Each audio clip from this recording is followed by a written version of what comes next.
how are you defining coaching for yourself at this point?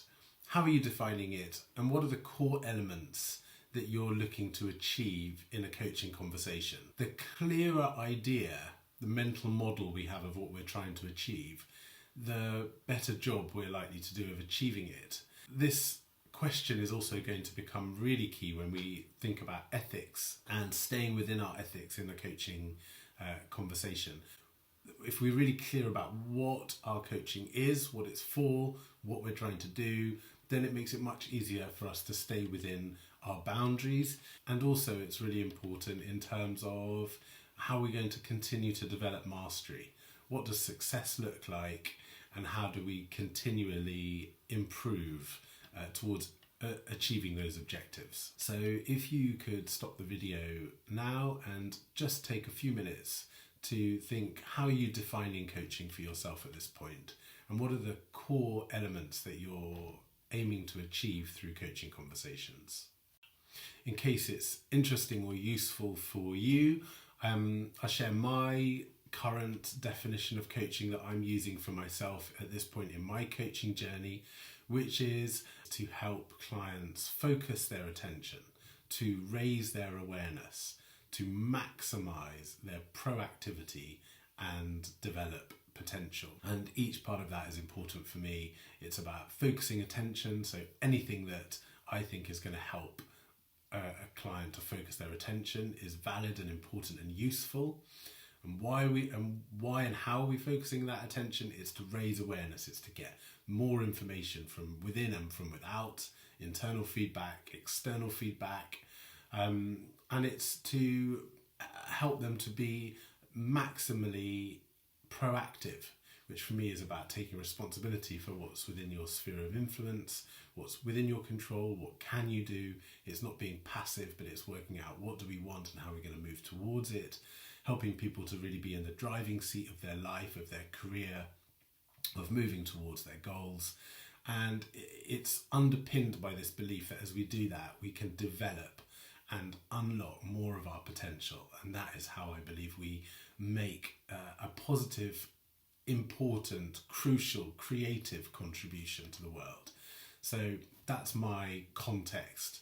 That's why I'm doing what I'm doing. And that's what I believe that we can all be doing through coaching for the people that we work with, for the people that are around us. How can we adapt our coaching approach to help people with different learning styles get the most from coaching conversations? And I want to start with two little stories, two little examples of how differently we learn. So the first, from Susan Cain's book, Quiet. What shows up in the research is that those who have an introvert preference, when they make a mistake, pause, reflect, integrate that new understanding, which then informs their future action. And so they actually learn faster in this game, in this experiment.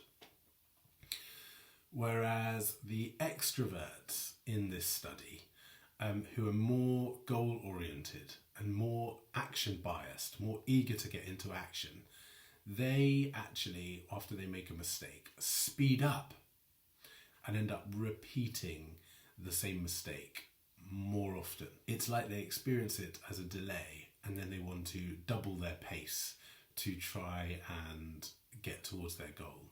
A contrasting example is looking at how adults and children perform in what I'm calling the straw challenge. But what's really interesting about this study is that children actually perform better at it than adults.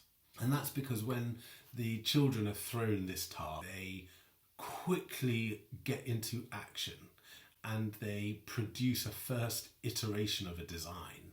And within minutes, they are trying it out. They quickly sort of scramble something together and then they see whether it will hold the egg.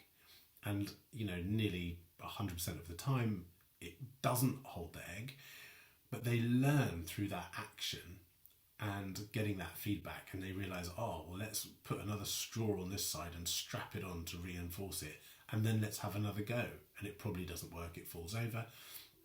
And so they're continually experimenting, updating their prototype, testing it, retesting it.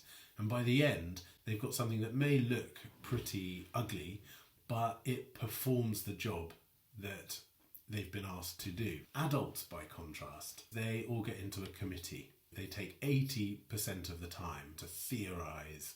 So they spend a lot of time in the design ideation phase. And then they use the last 20% of the time basically to build this amazing, highly conceptualized, brilliant idea of a structure. And then they build that, and then it gets right down to the buzzer, and then they often don't actually try it out, don't actually stress test it, don't actually put the egg on top until the very last minute. And again, often it doesn't work because the prototype has not been tested. There's something they haven't quite foreseen. They haven't got that external data, that real world feedback about how heavy the egg is and how many straws you need per strut to make it strong. That's an example of action bias or reflection bias. The children get straight into experimentation, and that helps them to actually succeed better. And the adults spend too long in reflection and have poorer results. So what we need is a theory of learning that incorporates both of these things, that incorporates reflection and action. David Kolb developed just such a theory, which he calls the experiential learning cycle. What, for our purposes, is really key and important about this model is that it involves crossing the floor between action and reflection. And what we know from our behaviour preference profiles that we've done is that we all have an action bias or a reflection bias. We are more introverted or extroverted by nature. And those of us who have got an extroverted action bias, we're likely to be stronger at getting into action, which gives us real life feedback, which gives us external data which we can learn from.